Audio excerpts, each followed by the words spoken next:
Welcome to everybody who joined us this evening. Thank you for taking your time to spend with me in the kitchen here. I'm going to show you a few spring dishes. My background is I was graduated from Rowan with a business degree and had to change a career after my two kids. And I went back to school for culinary, something I always wanted to do. I went to the restaurant school in Philadelphia, but then transferred to Atlantic Cape because they had a greenhouse and the dean was really into vegetables and farm to table and Jersey Fresh. So I transferred and I graduated from Atlantic Cape. I also worked in many restaurants in Philadelphia, one being Veg Restaurant, which is an all vegan restaurant in Philadelphia.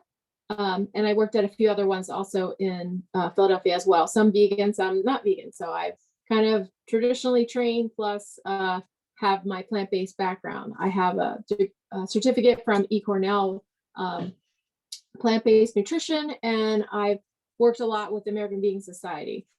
So I've been doing this for a while now. I would say I changed my diet in 2000 when my daughter was born, and just cleaned it up every year until I wound up taking meat and dairy out of my diet as well. Today I'm going to show you two dishes. One is a dessert because I always order dessert. And the other is a spring vegetable dish with grain.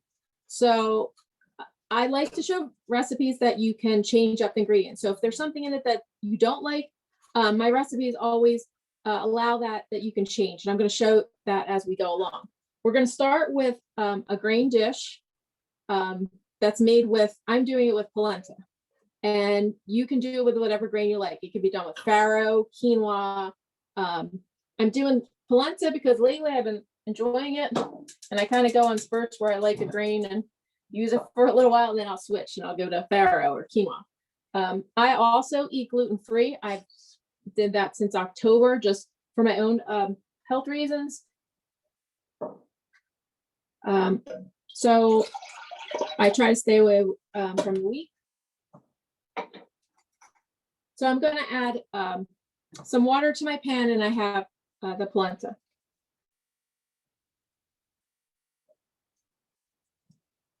So I'm just going to whisk this into the water.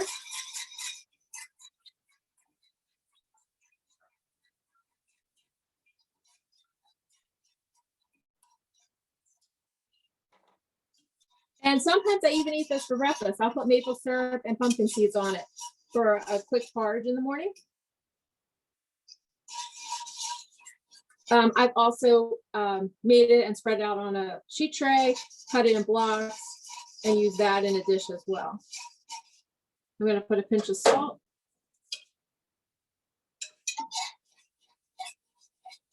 I use sea salt in all my cooking. Most times restaurants, you're going to see they use a kosher salt, a coarser grain.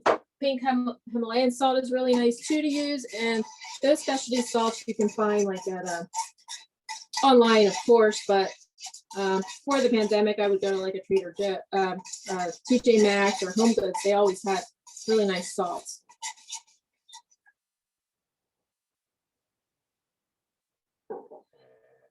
So if you hear, I have a little rescue pup too. He's running around my feet, so he may yap a little bit. So the goal is just to whisk it until we get the clumps out. We want it nice and creamy. You can also put herbs into this. So if you have a backyard garden, you can throw some herbs into it to make it savory. Like I said, in the mornings, I'll eat it at school. I now teach here in Atlantic County for Greater Egg Harbor. I'm a culinary teacher at Apsagami, and really enjoying my first year there. We have a garden. Yeah.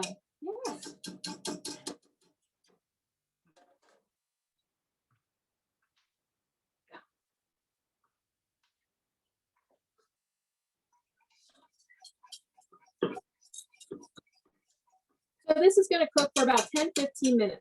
That's what's nice about this, as well as something like quinoa. It takes a really short time to prepare. So if you're looking for like an easy weeknight meal that has a nutrient punch to it, you're going to look for a grain like that. Farro takes about 30-35 minutes to cook. so it doesn't have that that hard bite to it, like, you know, al dente. So I'm gonna put this off to the side, and I'm sorry, my kitchen's really small, but we'll make it work. And I'm gonna bring over my cutting board. Amy, you can see, right? Yes, we can see. Okay, I can't see you guys, but all right. So, so I have these beautiful rainbow carrots. They are organic. I mean, these were in one patch that I got, and then I had an orange one too, because I kind of want to have orange color in there. So what's really nice about these, especially the purple one, is that they're really pretty inside. They have this really pretty yellow.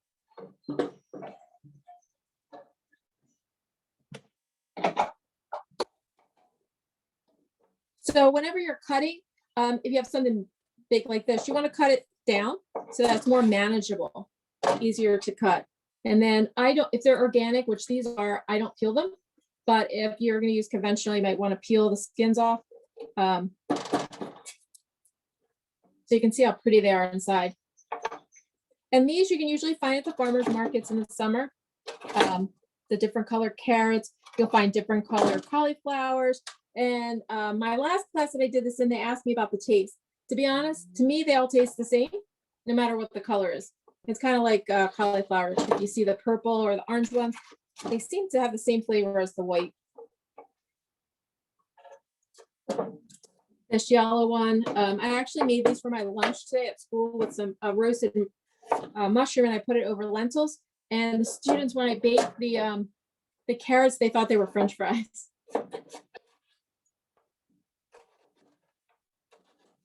So I just want to make them thinner, so you know we don't want to take forever to cook our carrots. So. And it's this little.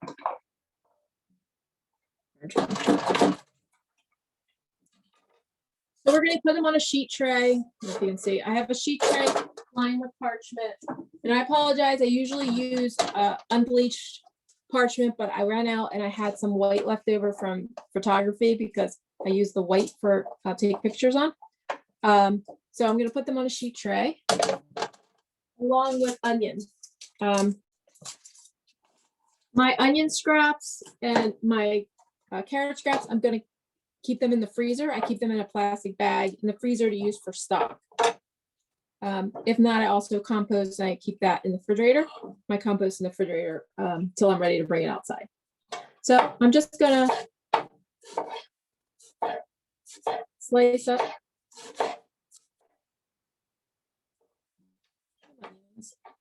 And Amy, I don't know if I send you the recipe or I can send it to you so that you can post the recipe as well. Yeah, that would be great. Thanks. Then we don't have to worry about quantities. I'm making a small quantity. I'm making a small quantity for today. This will probably be my lunch for tomorrow at school. So I'm gonna add some extra virgin olive oil. I like this California Olive Ranch brand. I've just been using it for years. Some salt and pepper is gonna go on top.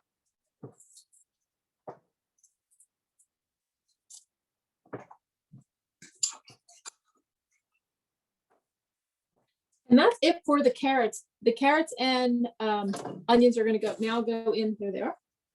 I have oil, and you can do it in a bowl, but it's fine to do on the sheet pan as well. Just so that they're a little coated.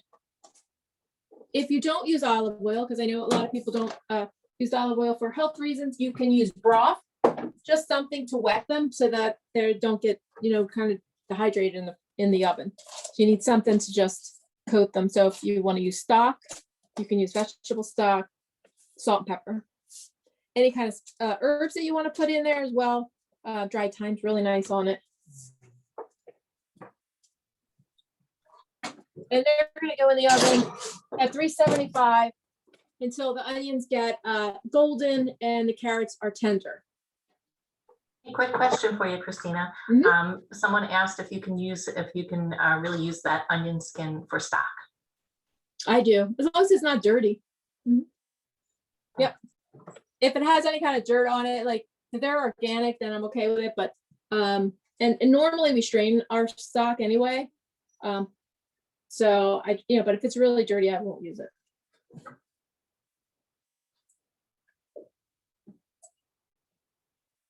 Okay, so on top of our dish is going to be a crispy kale.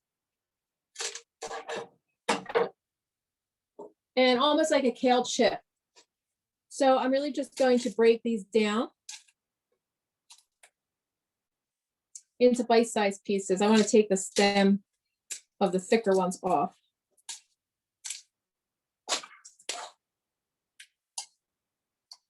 And the stems are edible as well, but you want to cook them separately if you're going to use them. Sometimes when I stem a whole bunch, I will keep all the big stems, and then I can chop them and blanch them to put in another dish. There you go.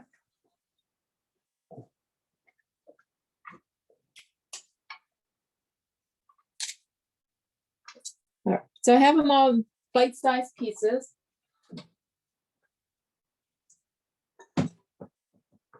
I'm going to toss them in a bowl. And again, I'm going to add a little bit of olive oil and salt and pepper.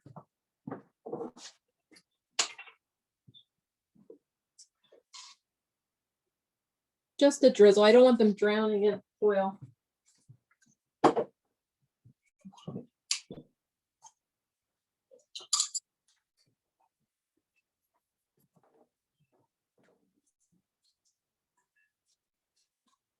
All right.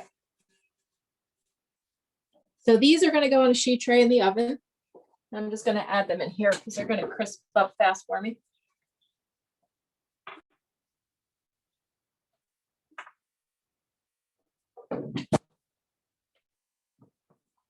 And the last component of this dish is a dressing.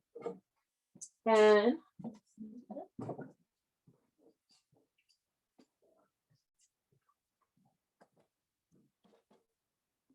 this is a miso dressing.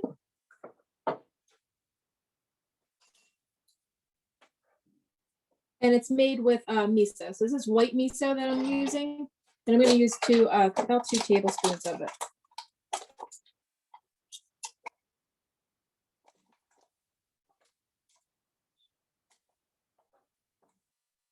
Now, Amy, with something like this is I'd have to see the number of it, right, to see if it's recyclable.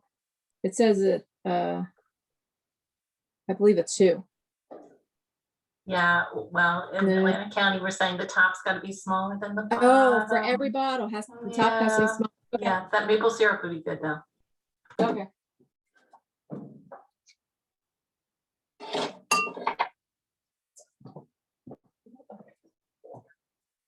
So it's 4 ingredients, this dressing.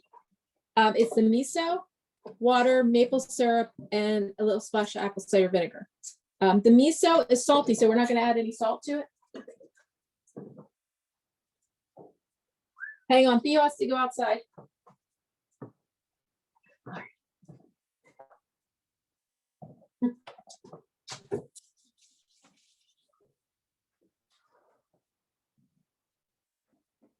Okay, so I have my 2 tablespoons of miso. I'm going to put a splash of my apple cider vinegar.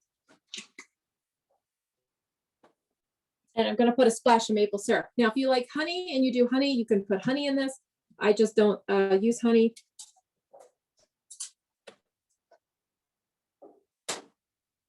Just a little splash. Just to give it that sweetness.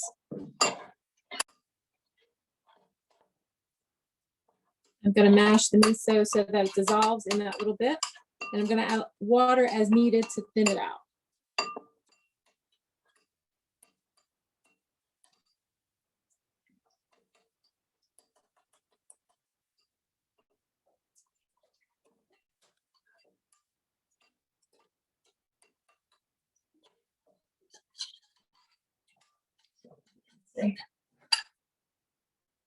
So it should be pourable. Whisk in a little more.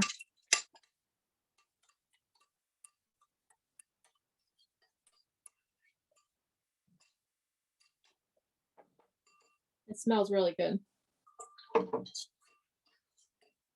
Plus the carrots and onions smell really good as well. All right, so there's our sauce.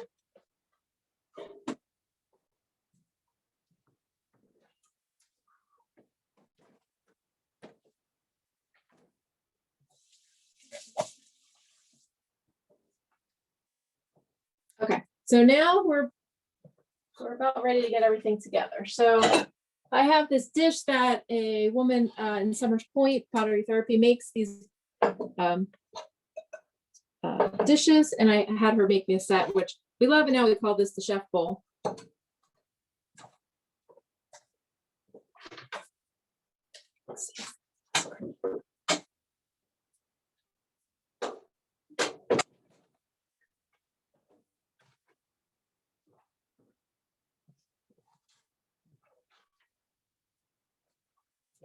All right, so in our bowl, we're going to start with our grain. So our polenta is going to go in first.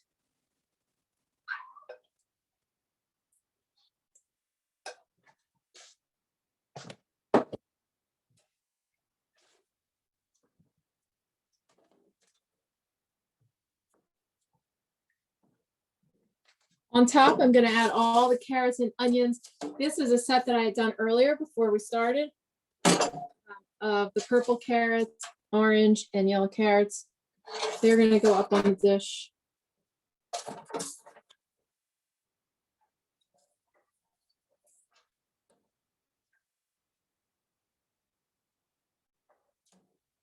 All right, so that's that.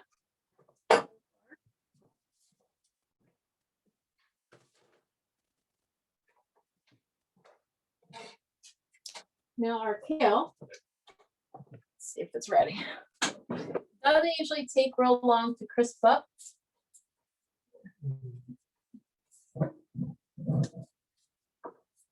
It's like 1 more minute on that. I also toasted some pine nuts. So if you don't like pine nuts, you can use any other kind of nut that you have, like almonds, walnuts. You can toast them on a sheet tray in the oven and then just chop them smaller. So these are just little pine nuts. I'm gonna grab some of this kale.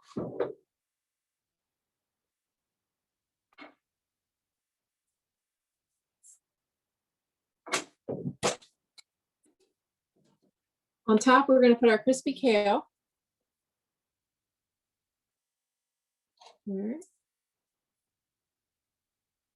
then we're going to drizzle our dressing on top.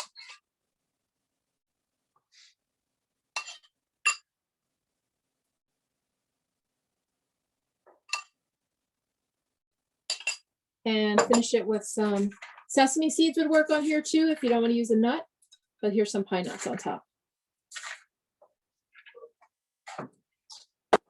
I know it seemed like a lot of components, but it really is a really nice spring dish that's not that difficult to make. Does everybody see? Yeah, it looks great. All right, I'll leave that there. So you mentioned that you can, substitute different things in there, not just the grains, but different vegetables. Would they just get roasted? Yes. Yep. So if you want to use a different vegetable, you can use sweet potato on it. You can roast mushrooms. Whatever vegetable you like can really go on there. I showcase the carrots in it because it's a spring dish, and even asparagus would be really nice in there. That is my favorite. For the icebreaker, that is my favorite spring vegetable. Is asparagus, and I usually grill it. Yep.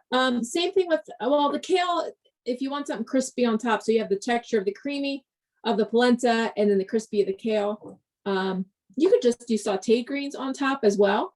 So if you just want to do some Swiss chard, which is coming in now at school, and some kale, they could just be, if you don't want to make them crispy, you can just saute them with some garlic and oil and put that on top. So the recipe is very versatile and showcases things that you can find in the farmer market in the summer, spring and summer, or that's in the local, in the supermarkets right now. Do we have any other questions on that? Well, there was a related question. It's not directly with this recipe, but how do you make stock? Oh, stop. That's a whole class. Um, I can send you the recipe, but start collecting your scraps. You know, you want the carrots and onions. Just the only thing I don't put in there is potato skins because they're starchy. Great. We'll So look forward to garlic that. skins, onion skins, carrot tops. Mhm. And then really you just boil it. Mhm. Add some salt and you have and strain it. And you have stock, homemade stock. Great, thank you. Yep, I'm putting together a proposal for a class that I'm going to do the basics. It's going to be an online program, but we're going to go over the basics of like salad dressing one day, stocks another day, entrees and desserts, the basics of plant-based. Because a lot of times, and if you're going to change your diet, you don't need to do cold turkey and like, oh, I'm taking everything out. Just start little bit by little bit. That's kind of what I did when I first started. I started with hydrogenated oils. I was eating hydrogenated oils back in my 20s. I took that out of my diet. I took artificial flavorings and colors, even, anything box that said artificial flavoring. And there's still a lot of things that still have those flavors in them and added colors and preservatives and stuff. So try to eat stuff that's, in season as well too. And that's local to support our farmers. I started doing a lot of CSAs, which is community supported agriculture, where you buy a share of the farm and then you get vegetables once a week. But down here, I know there's a lot of different places that deliver vegetables to the home that you can get. As far as organic versus non-organic, I would look at the Environmental Working Group website. They list the Dirty Dozen that has the most pesticides. Try to stay away from those vegetables that are known to be heavily pesticide. One is strawberries. If you go to a strawberry patch, you don't see weeds growing out of the strawberries, it's because they sprayed them, right, to kill the weeds. So, but if you go to a patch that's got all weeds and stuff going on, it might not be as pretty, but they might use integrated pest management, which means they're not spraying to kill all those weeds. They're just if the crop is in danger. Apples are a hard one around here because most of the crops have to be sprayed because of location. But if you look at that list, I think they just updated. They had the clean 15 at one point, and then the dirty dozen. There might be it might be a baker's dozen now. It might be 13. But that I've always used that when I went shopping. I used to carry that with me when I went to the grocery store. Now I try to support farmer markets as much as I can and the CSAs. And there's quite a few of them around in Atlantic County area that you can support. And there's plenty of farmers markets. I'm doing a Facebook group called Healthy Bites at the Jersey Shore. And in that, I try to promote all the farmers markets throughout Atlantic County and, toward Cape May as well, the shore area. So feel free to take a look. There's a lot of great information on there. People share. I've asked people, when you see something that's interesting, to share it. It's any healthy bite around town, whether it's a restaurant, whether you're cooking it. Most restaurants now have 1 or 2 vegetarian items on their menu because they know that if a family's coming in, there might be 1 vegetarian in the group. And so it's easy for them to add a vegetarian option so they can accommodate everybody. Years ago, it was just pasta and vegetables if you were a vegetarian and you went out to the restaurant. But now it's becoming a lot more mainstream. Yesterday, I was in the grocery store and I even saw plant-based tuna in a can. Not that I would eat it, but it's out there. And so all those fake products, the sausages and the burgers, they're great transition foods. So if you're changing your diet, you like the taste of meat and sausage and chicken and stuff, then they're great to be on, but you want to kind of wean yourself off them because they're full of sodium, artificial stuff, and high in fat. So if you're looking for a diet, from a diet point of view, you kind of want to steer clear of those kind of things. Maybe transition, or once in a while, like I'll have the fake hot dogs, once a year. But it's not something you want to eat every day. So the grains, the beans, the legumes, the vegetables, there's a lot of vitamins and antioxidants in all these vegetables. And when we poll like most kids at school, their main vegetable they eat, when I've done in the past food journals, is ketchup. Is the only fruit or vegetable that they eat. So trying to get to eat more fruits and vegetables in your diet is one way on that path to to healthy lifestyle. Any other questions? Amy, we good? I'm going to move to dessert. Great, that's fine. Okay. So for dessert, I have a recipe that was in an ebook that I wrote a few years ago. But you can also change this up as well. So it's a fruit cobbler. Let me get my ingredients. All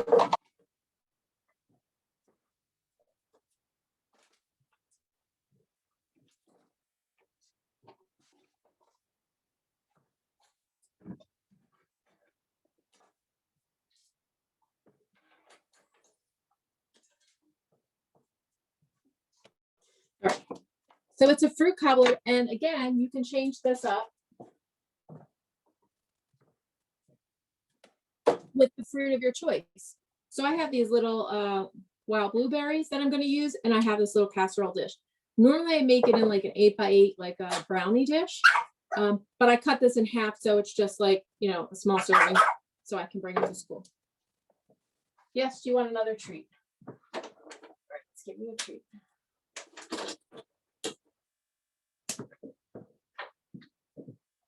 So I was in the store the other day and I found a dog biscuit that is solely yam, dehydrated, and the dog absolutely loves it.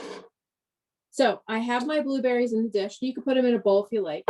We're going to add some organic sugar. I use organic sugar versus like a white sugar, just because it's not processed and normally is vegan. I'm also going to add lemon, some lemon juice, and I don't have fancy juicer. I'm just going to use a fork. I'm going to try to get the seeds, not to put the seeds in there because they will make it bitter. So if you like strawberries, you could do strawberries. You could do rhubarb. And then I'm also going to put, for this, a tablespoon of arrowroot. That's going to help thicken it.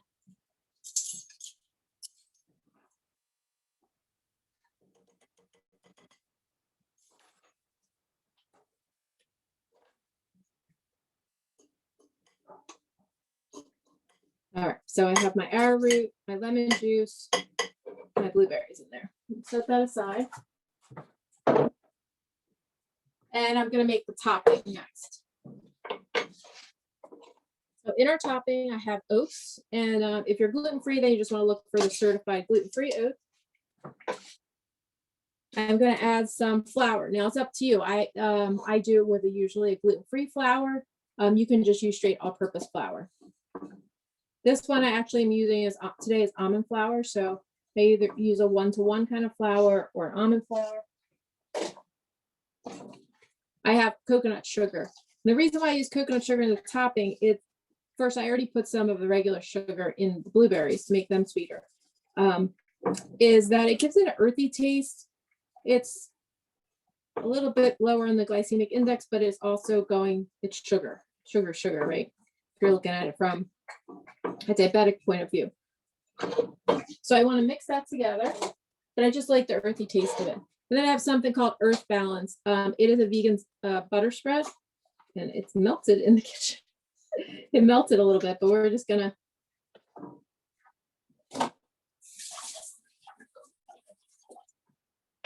I'm gonna use this fork and just mix it into my topping. So if you want to use regular butter, that's fine as well. If you want to melt the butter and add that, you can do that. It works just as well just doing it like this.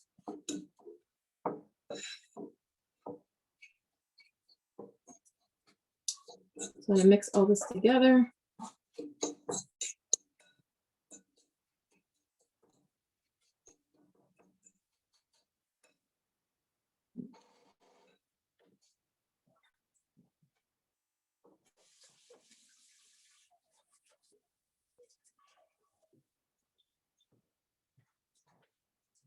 All right, so I have my topping. I'm gonna bring my blueberries back over.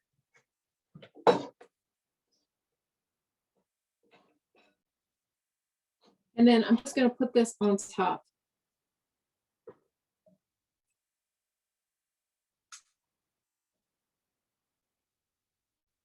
And I'm just gonna spread it on top of the blueberries. Yep, you had enough. You had enough sweet potato. You're done for tonight.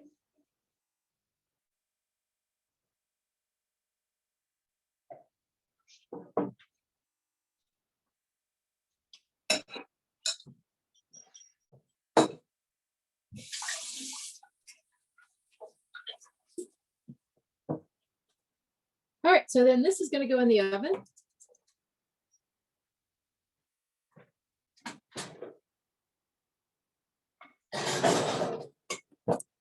At 375 for about 25 minutes, 25 to 30 minutes until the fruit is bubbly and the top is golden. And so here's this one's still warm. I took it out of the oven when I was talking to Amy when we first dialed in, but there's our fruit cobbler.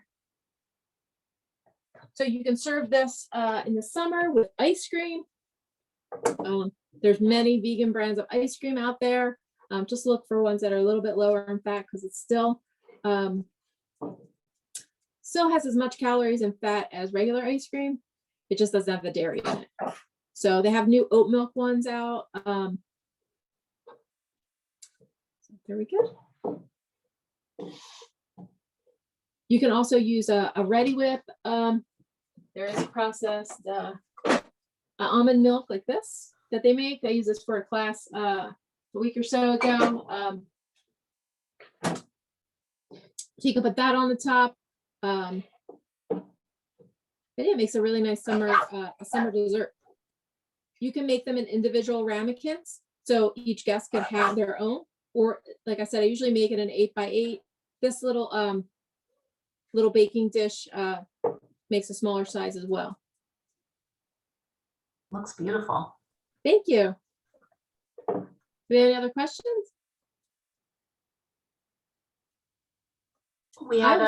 I'm so used to so many questions that we had a question not directly related to these two dishes, which we would certainly welcome anybody else with those kind of questions. But Celeste asked if you could give any more advice on transitioning away from the fake meat products. Okay, hang on, let me grab him. Come here. Sorry, he loves the camera. He just wants to be held. So this is Theo. Yeah. So can you repeat that again? Transitioning away from the fake meat products. Yeah, I would just start like maybe just have it once a week, not every day, like just not so that you're having it every day. So, cut it back to once a week, and then eventually you'll see you won't need them. And you'll just eat them on like special occasions. But once you start adding beans and legumes and those kind of items, they kind of take the place. Maybe a veggie burger once in a while, or once a week, a veggie burger. Tempeh and tofu are two things that I do use. They both are processed, but I feel like they're not as, they're not going to have the same ingredients like a fake sausage would, or a fake hot dog. Yeah. Right. I imagine that's probably,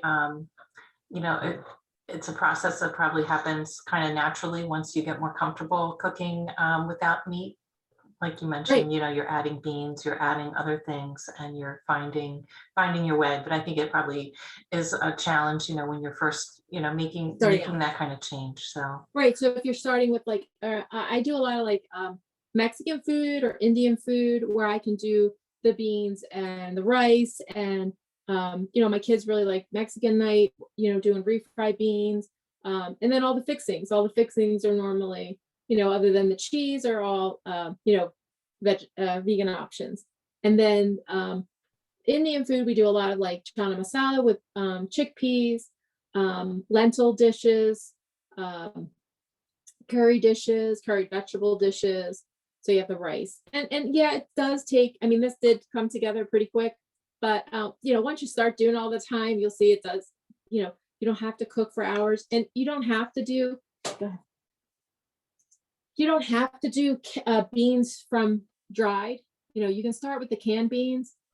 Even me, like I don't have time. Like, you know, I'm like I said, ran from school doing this, gotta run somewhere else.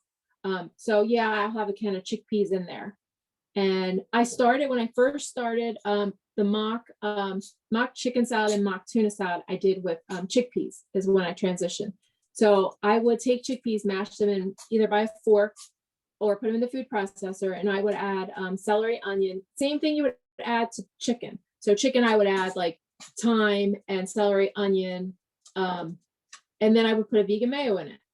If I wanted to do a tuna, I got dulse flakes, and I added them to give it a more of a tuna flavor, and I would still dress it the same way.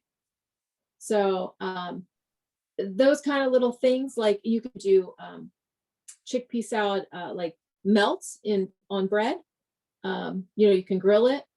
So I did a lot of the chickpea salad thing for a long time too. I also use tofu scramble a lot. So in place of scrambled eggs, I would do tofu scramble with a bunch of vegetables and maybe like a sweet potato hash on the side. So I'm getting away from all that like fake sausage and those kind of things. There are a lot of other products that do scrambled eggs, but to me, tofu seems the easiest. You're just crumbling it up. And if you do cook with tofu, freeze it first and then cook it and marinate it, because once you freeze it, it changes the texture of it, and the marinade and the liquids will adhere to it better, and also have a more meaty consistency. And that's how we did it at the restaurant in Philly. Once it's frozen, the texture changes. So Wow. I freeze my tofu, I take it out, thaw it out. Then you can either like brine it with some lemon juice and rosemary and then grill it, or you can marinate it in, like say, like you would marinate your chicken or, you know, a meat. Yes, I know. You would marinate that kind of, you can do the same thing with tofu. Tempeh is a whole other animal. Tempeh has acquired taste. It took me a while to get used to it, but I do really like it now. Actually, I love it. I use it a lot. And tempeh bacon, you can buy that already. That is already pre-made. It has like liquid smoke on it, but tempeh bacon is really nice if you want to do a bacon, lettuce, and tomato. So I feel like the tempeh and the tofu, although it's processed, to me, it's in my mind, in my opinion, and I'm not a doctor and I don't play one on Facebook, but I know a lot just from meeting all these plant-based doctors and doing events, and you know, to me, that's a better route. There's a new movie out too, called Seaspiracy. It's on Netflix. It's about our oceans and all the plastic that the fish and whales and dolphins, everything are eating that's in the ocean, and all of the plant-based doctors and the animal expert I've all met over the years. So it's kind of cool to see them on there. But it's a good movie for anybody, really. It's not just about going vegan. You know, it's about our wildlife and environment. So it was really good. I watched it last night. It's new on Netflix. Great. Mhm. All right. So Go ahead. does anybody have any other questions for Chef Christina? You'll share the recipes so that we can post that with the recording on acua.com/Earth Month, because I think that you know, you make it look really easy, and you know, you've got all this experience, so you know how thick the polenta's got to be by just, you know, probably eyeing it up, how much water to add. Right. But your recipes give a little guidance for. Yeah, the recipe will be exact amounts. Yeah. Okay, great. Yep. And if anybody has any question, you can find me on you know, Instagram at Chef Christina, or Facebook, or Chef Christina Martin at Gmail. You reach out to me. I answer questions about going vegan all the time and about cooking, and I don't mind helping. Or I taught community ed for a long time, and I enjoy you know, helping people add the vegetables to their diet. I'm not saying that you have to take meat out of your diet. I don't. That's everybody's body works different, and what works for one person doesn't work for the other. So just because in TV they say, you know, do this, do that, sometimes it doesn't work for you, and you need you need certain things. So, but I'm here to say, like, adding these vegetables and, buying local at the farmer markets and everything, you're supporting the farmer, you're eating, all the stuff that's antioxidants and nutrients that are good for you. So even if you're going to eat, through the drive-through, which I don't recommend, have, and not even the salad at the drive-through, because they have just as much calories as the burgers, with all that dressing and stuff. So, yeah, if you can try this miso dressing, it is really good. Miso, you can usually find it at grocery stores. If not, if you're near Margate, Pamela's Health and Harmony has a lot of these options. She has a lot of gluten-free things in there as well, but she has the miso that you can use. The other dressing you can put on here is basically from Forks Over Knives, which is another movie, but they have a 3-2-1 dressing, which is 3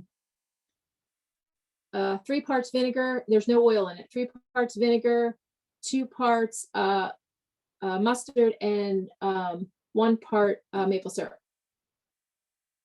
Wow, no oil. That's no amazing. oil. Yeah. So it's a really good dressing that will work on this too. So does miso have a pretty long shelf life? Oh yeah, it'll last in the refrigerator for a long time. Okay. Yeah. So if you're going to use it, because you're only using like a teaspoon at a time, or a tablespoon at a time, and if you put it in stew, you want to do it at the end, because if you add it when the soup is boiling, you're going to kill all the enzymes that are in the miso that are good for you. And the reason why you want to eat miso, because of the enzymes in it. So you want to usually take, if I'm going to make a pot of miso soup, I'm going to take my hot broth out, mix my miso in, put it back into the pot, and just let it simmer. Yeah, because if you bring that back up to a boil, you're just going to get rid of it. Might as well not even put the miso in there. Yeah. Wow, but the miso has its own flavor as well as the enzymes. Yeah, it's really salty. That's why I'm saying don't add any salt when you use miso, because it's really salty. Right. Yep. And Great. the kale, you can cook that in the oven by itself too. You can season it, and sometimes we'll put like hot pepper flake on it or nutritional yeast to make it like a cheesy flavor, and we just eat it as a snack. The kale, it just gets all in your teeth, so try not to eat at work. I love kale chips. I think But yeah, it makes so a great snack, and they're easy to do at home. Like, they're so expensive in the store to buy pre-made. So, and that's the main thing, is like trying to, finding the time to do this. So, everybody, like, I don't batch cook anything either. I'm not a leftover person. Like, I try to eat it up, and I will have leftovers the next day, but I try not to. So I don't do that whole batch cooking Sunday thing. I can't get into it. So I try to make dishes that are easy, that, don't take a lot of time, and, are good for you. Are you a big planner though? Or even if you're not doing everything on Sunday, do you kind of know what's ahead for the week, what you're? No, I'm really bad at it. I don't know what I'm having for dinner tonight. I think I'm having this. There you go. No, I'm not a good planner on meals at all, but it's just because, and I never did that. Like, some people can lay their clothes out in the morning, what they're going to wear. I can never do that. So I don't do it with food either. The only thing I have to plan is my lunch. And normally I bring like a whole bunch of stuff, and then I make it at school. So like I said today, when I was warming my carrots up, the kids thought they were French fries. They're like, Chef, you burned your fries. It's the purple carrots. The purple carrots look burnt, they came out of the oven. So now I'm like, they're carrots. So, the whole discussion comes on. So, and that's what I love. Like, I love showing people like that have never seen things, like never saw a purple carrot, and like, look, this is, out there, and try it, because, maybe you'll come across it someday, or you're at the farmer market and you'll see it. But being able to change everything up. Now, the topping, once I give you that recipe for the butter, it's 6 tablespoons of butter and the oats and that all has to be, it's a science to it, right? So, but you could change up the fruit and it's not going to hurt the recipe, right? So same thing with the grain in this dish. If you like quinoa, like, I don't like quinoa. Like, I have a real hard time. I've tried it. I've tried making it for breakfast. I'm just not a quinoa person. But the polenta, I love. The farro I enjoy. Now farro has traces of gluten in it, so I kind of cut that out. For those of you that are gluten-free, the way to remember it is brow, B-R-O-W, barley, rye, oats, and wheat. Okay, so they're all have gluten in them. Oats, the only reason why they're on there is because they're manufactured in a facility that usually does wheat. So unless they're on the package that says certified gluten-free, they usually have traces of gluten in them. So if you're highly sensitive, and that's the hard thing at restaurants. I took a training class with the Celiac Foundation, and it's so hard at restaurants. They were trying in Philly to get them certified for gluten-free, but a restaurant can't have two grills. So they're grilling somebody's salmon and their bread on the grill, and then you think you're just going to order the salmon, but they've grilled somebody's bread on that grill. And so if you're that allergic or that sensitive, that's cross-contamination. They're not cleaning the grill every time they're putting something else on it. If they're at the salad station, they have all their little components of dishes, and they have one a crouton. You may not be getting a crouton on your dish, but when they go to reach that lettuce, the croutons may have fell in there. So if you're that highly sensitive, you could have a reaction. So it's so hard to get restaurants to be totally, unless they're totally gluten-free and that's all they do. It's so hard not to have that cross-contamination. All right. Well, this was great. We got lots of thanks and appreciation coming in. Thank you. So I can't see anybody, but thank you so much for spending your time with me. I hope you'll make these recipes. If you do, share them with me online. Let me know you made them. Let me know what you think. And, hopefully I'll see you again at a class. All right. Thanks so much, Chef Christina. Okay. Thank you. All right. Take Bye, care. everyone. And check back at acua.com/Earth Month for the recipes and the recording. All right. Thanks, everyone. Good night. Good night.